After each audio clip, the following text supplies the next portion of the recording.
നമസ്കാരം. പ്രവാസി മലയാളി പ്ലസിലേക്ക് സ്വാഗതം. വളരെ പ്രധാനപ്പെട്ട അറിഞ്ഞിരിക്കേണ്ട വാർത്തയായതിനാൽ തന്നെയാണ് കാലാവസ്ഥയുമായി ബന്ധപ്പെട്ട വാർത്ത ആദ്യമേ നിങ്ങളിലേക്ക് എത്തിക്കുന്നത്. പ്രവാസികളടക്കം വലിയ ബുദ്ധിമുട്ടിലാണ് ഇപ്പോൾ ദുബായിൽ കഴിയുന്നത് എന്നാണ് വാർത്തകൾ വ്യക്തമാക്കുന്നത്. വിശദമായി തന്നെ പരിശോധിക്കാം. ഒപ്പം മറ്റ് നിരവധി വാർത്തകളും.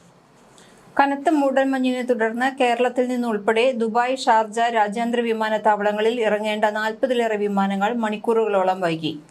ദുബായിൽ രാവിലെ 9 വരെയും ഷാർജയിൽ രാവിലെ 10 വരെയും ഇറങ്ങേണ്ടതും പുറപ്പെടേണ്ടതുമായ IndiGo, Air Arabia, Emirates, Fly Dubai, Fly Nas തുടങ്ങിയ വിമാന സർവീസുകളെയാണ് ഇത് ബാധിച്ചത്. ഈ സമയങ്ങളിൽ ദുബായിൽ നിന്നും ഷാർജയിൽ നിന്നും പുറപ്പെടേണ്ടിയിരുന്ന മറ്റു വിമാന സർവീസുകളെയും മൂടൽമഞ്ഞ് താളം തെറ്റിച്ചതും യാത്രക്കാരെ വലച്ചു. അന്തരീക്ഷം തെളിഞ്ഞ ശേഷമാണ് സർവീസ് പുനരാരംഭിച്ചത്. മൂടൽമഞ്ഞിനെ തുടർന്ന് അബുദാബിയിൽ ഇത്തിഹാദ് ഉൾപ്പെടെ പല വിമാനങ്ങളും വൈകിയാണ് സർവീസ് ആരംഭിച്ചത്. തിരുവനന്തപുരത്ത് നിന്ന് ഷാർജയിൽ ഇറങ്ങേണ്ട ഇൻഡിഗോ വിമാനം റാസൽ ഖൈമയിലേക്ക് തിരിച്ചുവിട്ടു. കൊച്ചി, കോഴിക്കോട്, തിരുവനന്തപുരം സെക്ടറുകളിൽ നിന്ന് ഷാർജയിലേക്ക് എയർ അറേബ്യ വിമാനങ്ങൾ Fujairah, Ras al Khaimah, Abu Dhabi, Al Ain വിമാനത്താവളങ്ങളിലേക്കാണ് തിരിച്ചുവിട്ടത്. മൂടൽമഞ്ഞ് നിറഞ്ഞ് ദുബായ്, അബുദാബി, എമിറേറ്റുകളും ഉണ്ട്. അതിന്റെ ചിത്രങ്ങളും ഒക്കെ തന്നെ പുറത്തു വരുന്നുണ്ട്. ഷാർജയിൽ നിന്നുള്ള എയർ അറേബ്യയുടെ 12 വിമാനങ്ങൾ അബുദാബി എയർപോർട്ടിലേക്കും തിരിച്ചുവിട്ടിരുന്നു. അന്തരീക്ഷം തെളിഞ്ഞ ശേഷം ഇവയെല്ലാം തിരിച്ചെത്തി. പുലർച്ചെ വിമാനമിറങ്ങി ജോലിയിൽ പ്രവേശിക്കാമെന്ന് കരുതിയ പലരും ഉച്ചയോടെയാണ് വീടുകളിലെത്തിയത്. 24 വരെ മൂടൽമഞ്ഞ് അനുഭവപ്പെടുമെന്ന് കാലാവസ്ഥാ നിരീക്ഷണ കേന്ദ്രത്തിന്റെ അറിയിപ്പുള്ളതിനാൽ വിമാനത്താവളത്തിലേക്ക് പുറപ്പെടുന്നതിന് മുൻപ് യാത്രക്കാർ അതത് എയർലൈനുകളുമായോ എയർപോർട്ട് വെബ്സൈറ്റുകളുമായോ ബന്ധപ്പെട്ട് പുതുക്കിയ വിമാനയാത്രാ സമയം പരിശോധിച്ച് ഉറപ്പുവരുത്തണമെന്ന് അധികൃതർ നിർദ്ദേശിച്ചു. കനത്ത മൂടൽമഞ്ഞിനെ തുടർന്ന് ദുബായ്, അബുദാബി, ഷാർജ, അജ്മാൻ എമിറേറ്റുകളിൽ റെഡ് അലർട്ട് പ്രഖ്യാപിച്ചിരുന്നു. വിവിധ പ്രദേശങ്ങളിൽ ദൂരക്കാഴ്ച 500 മീറ്ററിൽ കുറഞ്ഞതായും റിപ്പോർട്ടുണ്ട്. വരും ദിവസങ്ങളിൽ രാവിലെ 10 വരെ മൂടൽമഞ്ഞുണ്ടാകുമെന്നും അറിയിപ്പുണ്ട്. മൂടൽമഞ്ഞ് അനുഭവപ്പെടുന്ന സമയങ്ങളിൽ അബുദാബി എമിറേറ്റിൽ വേഗപരിധി മണിക്കൂറിൽ 80 കിലോമീറ്ററായി കുറയും. ഗതാഗത കുരുക്കും മൂലം വിമാനത്താവളത്തിലെത്താൻ അധിക സമയം എടുക്കുമെന്നതിനാൽ നേരത്തെ ഇറങ്ങണമെന്ന് ഇത്തിഹാദ് എയർവേസ് യാത്രക്കാരെ ഓർമ്മിപ്പിച്ചു.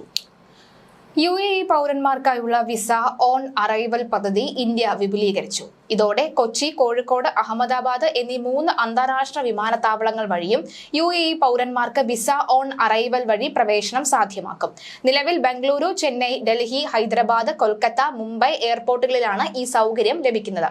ഇതോടെ UAE പൗരന്മാർക്ക് ഇന്ത്യയിലെ 9 വിമാനത്താവളങ്ങളിൽ വിസ ഓൺ അറൈവൽ സൗകര്യം ലഭ്യമായതായി ഇന്ത്യൻ എംബസി അറിയിച്ചു. നേരത്തെ ഇന്ത്യൻ വിസയോ സാധാരണ വിസയോ കൈവശമുള്ള UAE പൗരന്മാർക്ക് മാത്രമേ ഈ സൗകര്യം ലഭ്യമാകൂ. വിമാനത്താവളത്തിൽ എത്തിച്ചേരുമ്പോൾ യാത്രക്കാർ വിസ ഓൺ അറൈവലിനുള്ള അപേക്ഷാ ഫോം പൂരിപ്പിച്ച് ഡിസംബാർക്കേഷൻ കാർഡിനോടൊപ്പം തന്നെ സമർപ്പിക്കണം. ഇത് ഇന്ത്യ ഗവൺമെന്റിന്റെ അറൈവൽ പോർട്ട് വഴിയോ ഇന്ത്യ വിസ സുസ്വാഗതം മൊബൈൽ ആപ്പ് വഴിയോ ഓൺലൈനായി പൂരിപ്പിക്കാവുന്നതാണ്. ഈ പദ്ധതി പ്രകാരം UAE സന്ദർശകർക്ക് ടൂറിസം, ബിസിനസ്, കോൺഫറൻസുകൾ, മെഡിക്കൽ ആവശ്യങ്ങൾ എന്നിവയ്ക്കായി 60 ദിവസം വരെ ഇന്ത്യയിൽ തങ്ങാൻ കഴിയും. 60 ദിവസത്തിനുള്ളിൽ 2 തവണ വരെ രാജ്യത്തേക്ക് പ്രവേശിക്കാൻ വിസ അനുവദിക്കുന്നു. പാസ്പോർട്ടിന് കുറഞ്ഞത് 6 മാസത്തെ കാലാവധി ഉണ്ടായിരിക്കണം. യാത്രക്കാർ താമസ സൗകര്യം, ആവശ്യത്തിന് പണം, മടക്കയാത്ര അല്ലെങ്കിൽ തുടർന്നുള്ള യാത്ര എന്നിവയുടെ തെളിവുകൾ നൽകാൻ ആവശ്യപ്പെട്ടാൽ ഹാജരാക്കണം. UAE സ്വദേശികളുടെ മാതാപിതാക്കളോ മുത്തശ്ശി മുത്തശ്ശന്മാരോ പാകിസ്ഥാനിൽ ജനിച്ചവരോ സ്ഥിര താമസക്കാരായവരോ ആണെങ്കിൽ അത്തരക്കാർക്ക് വിസ ഓൺ അറൈവൽ സൗകര്യം ലഭ്യമല്ല. അത്തരം അപേക്ഷകർ അബുദാബിയിലെ ഇന്ത്യൻ എംബസിയിൽ നിന്നോ ദുബായിലെ കോൺസുലേറ്റ് ജനറൽ ഓഫീസിൽ നിന്നോ വിസ നേടേണ്ടതുണ്ട്. വിസ ഓൺ അറൈവലിനുള്ള ഫീസ് കുട്ടികൾ ഉൾപ്പെടെ ഒരു യാത്രക്കാരന് 2000 രൂപയായി തുടരും. ഒരു വർഷത്തിനുള്ളിൽ ഒരു UAE പൗരന് ഈ സൗകര്യം എത്ര തവണ ഉപയോഗിക്കാം എന്നതിന് നിയന്ത്രണങ്ങൾ ഇല്ല. പ്രവേശന കവാടങ്ങൾ കൂടി നോക്കാം. UAE പൗരന്മാർക്ക് വിസ ഓൺ അറൈവൽ സൗകര്യം ലഭ്യമാക്കുന്ന ഇന്ത്യയിലെ 9 വിമാനത്താവളങ്ങൾ ഏതൊക്കെയെന്ന് നോക്കാം. ന്യൂഡൽഹി, മുംബൈ, കൊൽക്കത്ത, അതുപോലെ തന്നെ ചെന്നൈ, ബംഗളൂരു, ഹൈദരാബാദ്, കൊച്ചി, കോഴിക്കോട്, അഹമ്മദാബാദ് എന്നിങ്ങനെ സ്ഥലങ്ങളാണ് പൗരന്മാർക്ക് ഇത്തരത്തിലുള്ള അവസരം നൽകുന്നത്. തിരുവനന്തപുരം ഇല്ല എന്നതുകൂടി എടുത്തു പറയുന്നു. വാഹനം ഓടിക്കുന്നതിനിടെ ഹൃദയാഘാതമുണ്ടായി മലയാളി സാമൂഹിക പ്രവർത്തകൻ ദമാമിൽ മരിച്ചു. കോട്ടയം മണർക്കാട് ഐരാറ്റുനട സ്വദേശി ആലുമൂട്ടിൽ വീട്ടിൽ ലിബു തോമസ് എന്ന 45 വയസ്സുള്ളയാളാണ് മരിച്ചത്. PC തോമസ്, അന്നമ്മ തോമസ് ദമ്പതികളുടെ മകനാണ്. ക്യാൻസർ ബാധിതർക്ക് സാന്ത്വനമേകുന്ന സയോൻ ജീവകാരുണ്യ കൂട്ടായ്മയുടെ ട്രസ്റ്റിയായിരുന്നു. പാർപ്പിടം ഒരുക്കുന്നതിനും ചികിത്സാ സഹായം എത്തിക്കുന്നതിനും ലിബു നേതൃത്വം വഹിച്ചിരുന്നു. വീട്ടിലേക്ക് പാൽ വാങ്ങാനായി വാഹനവുമായി ഇറങ്ങിയ ലിബുവിന് നെഞ്ചുവേദന അനുഭവപ്പെടുകയും നിയന്ത്രണം നഷ്ടപ്പെട്ട കാർ മറ്റൊരു വാഹനവുമായി കൂട്ടിയിടിക്കുകയും ചെയ്തു. അപകടമറിഞ്ഞ് ട്രാഫിക് പോലീസും ആംബുലൻസും എത്തുമ്പോഴേക്കും ലിബു മരിച്ചിരുന്നു. സൗമ്യമായ പെരുമാറ്റവും പ്രവർത്തന മേഖലയിൽ സജീവവുമായിരുന്ന ലിബുവിനും കുടുംബത്തിനും വലിയ സുഹൃത്ത് വലയമുണ്ട്. 15 വർഷമായി പ്രവാസിയായ ലിബു ദമാമിൽ ഹമാദ് എസൽ ഹവാസ് ആർ ആൻഡ് പാർട്ട്ണർ കമ്പനിയിൽ ജോലിക്കാരനാണ്. മഞ്ജുഷയാണ് ഭാര്യ. ഏബിൾ, ഡാൻ എന്നിവർ മക്കളാണ്. മൃതദേഹം നാട്ടിൽ കൊണ്ടുപോകുന്നതിനുള്ള നടപടിക്രമങ്ങൾ പുരോഗമിക്കുന്നു. ഒരു സാമൂഹിക സേവകനായിരുന്നു. എല്ലാ കാലത്തും എല്ലാവരോടൊപ്പം, പ്രത്യേകിച്ചും പ്രവാസികളുടെ ആവശ്യത്തിനായി മുന്നിട്ട് ഇറങ്ങിയ ഒരു വ്യക്തി കൂടിയായിരുന്നു അദ്ദേഹം. എന്തായാലും അദ്ദേഹത്തിന് മലയാളി വാർത്തയുടെ ആദരാഞ്ജലി. വ്യക്തിഗത വായ്പകൾ എടുക്കുന്നതിനുള്ള നിയമങ്ങളിൽ ഭേദഗതി വരുത്തി UAE സെൻട്രൽ ബാങ്ക്. വ്യക്തിഗത വായ്പകൾ എടുക്കാൻ വേണ്ടിയുള്ള കുറഞ്ഞ ശമ്പള പരിധിയിലാണ് മാറ്റം വരുത്തിയത്. ഇതോടെ കുറഞ്ഞ ശമ്പളമുള്ള ദശലക്ഷക്കണക്കിന് ജനങ്ങൾക്ക് വായ്പ ലഭിക്കുന്നതിനുള്ള സാധ്യത വർദ്ധിക്കുമെന്ന് സാമ്പത്തിക വിദഗ്ധർ പറയുന്നു. മുമ്പ് 5000 ദിർഹം, അതായത് ഏകദേശം 1,20,000 രൂപയായിരുന്നു വായ്പ എടുക്കാൻ വേണ്ട ഏറ്റവും കുറഞ്ഞ ശമ്പള പരിധി. പുതിയ മാറ്റം യുവാക്കളെയും കുറഞ്ഞ വരുമാനമുള്ള തൊഴിലാളികളെയും വേതന സംരക്ഷണ സംവിധാനവുമായി ബന്ധിപ്പിച്ചിട്ടുള്ള ബാങ്ക് അക്കൗണ്ടുകൾ തുറക്കാൻ പ്രാപ്തമാക്കുമെന്ന് സെൻട്രൽ ബാങ്ക് ഉദ്യോഗസ്ഥർ പറഞ്ഞു. ഇതിലൂടെ വളരെ കുറഞ്ഞ തവണകളായി വായ്പ അടച്ച് തീർക്കാനും കഴിയും. രാജ്യത്തെ ഓരോ വ്യക്തിക്കും ആവശ്യമായ ബാങ്കിംഗ് സേവനങ്ങൾ ലഭിക്കുന്നുവെന്ന് ഉറപ്പാക്കാനുള്ള വിശാലമായ ശ്രമത്തിന്റെ ഭാഗമായാണ് ഈ നീക്കമെന്ന് ഉദ്യോഗസ്ഥർ പറഞ്ഞു. സുതാര്യമല്ലാത്ത ചില പണമിടപാടുകളിൽ നിന്ന് ജനങ്ങളെ സംരക്ഷിക്കുന്നതിനും സുരക്ഷിതമായ രീതിയിൽ ബാങ്കിംഗ് സേവനങ്ങൾ നടത്തുന്നതിനും പുതിയ ഭേദഗതി സഹായിക്കും.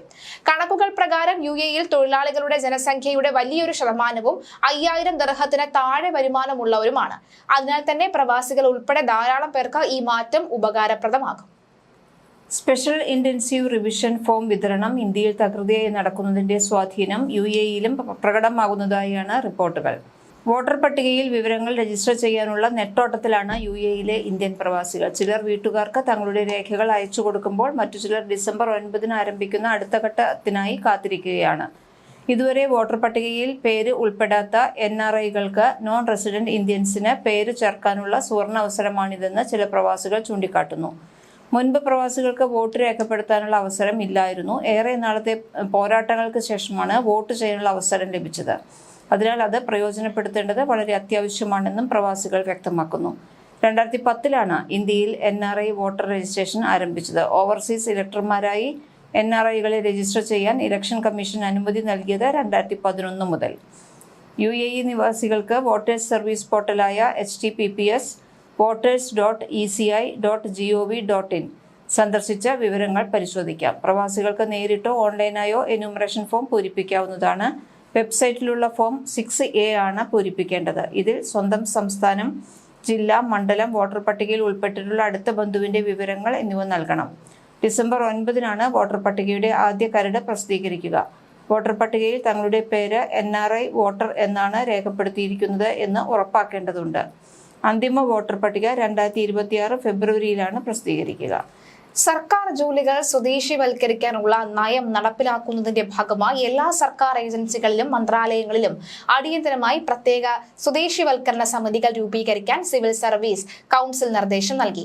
വിദേശികൾക്ക് പകരം സ്വദേശികളെ നിയമിക്കുന്ന നയം നടപ്പിലാക്കുന്നതും വാർഷികാടിസ്ഥാനത്തിൽ അതത് വകുപ്പുകളിലെ സർക്കാർ ജോലികൾ സ്വദേശിവൽക്കരിക്കുന്നതും നിരീക്ഷിക്കലാണ് ഈ സമിതിയുടെ പ്രധാന ചുമതല. സമിതികൾ ഉടൻ രൂപീകരിക്കണമെന്ന് സിവിൽ സർവീസ് കൗൺസിൽ കർശന നിർദ്ദേശം നൽകിയിട്ടുണ്ട്. വാർഷിക സ്വദേശിവൽക്കരണ നടപടികൾ ബന്ധപ്പെട്ടവർ പാലിക്കുന്നുണ്ടോ എന്ന് നിരീക്ഷിക്കാനും സമിതികൾക്ക് ഉത്തരവാദിത്വമുണ്ടാകും. കൂടാതെ ഏതൊക്കെ ജോലികൾ സ്വദേശിവൽക്കരിക്കാമെന്നും ഓരോ വർഷവും എത്ര വിദേശികളെ ഒഴിവാക്കാമെന്നും കണ്ടെത്തേണ്ടത് ഈ സമിതികളാണ്. എന്തായാലും ഈ SIR അടക്കമുള്ളവ പരിശോധിക്കുക. അതായത് ഇലക്ഷൻ ഇനി അധിക നാളുകൾ ഇല്ല. അതുകൊണ്ട് തന്നെ പ്രവാസികൾക്ക് അവരുടെ സമ്മതിദായ അവകാശം പ്രയോജനപ്പെടുത്തുക എന്ന കാര്യത്തിൽ സംശയമില്ല. ഏത് തരത്തിലുള്ള സംശയമുണ്ടെങ്കിലും അതിനെക്കുറിച്ച് ചോദിക്കാം. ഒപ്പം ആ വെബ്സൈറ്റിൽ കയറാവുന്നതുമാണ്. വെബ്സൈറ്റിനെ കുറിച്ച് കൂടുതൽ കാര്യങ്ങൾ നമ്മൾ ഡിസ്ക്രിപ്ഷൻ ബോക്സിൽ കൊടുത്തിരിക്കാം. തീർച്ചയായും മറ്റു വാർത്തകളുമായി അടുത്ത ദിവസം കാണാം. നമസ്കാരം.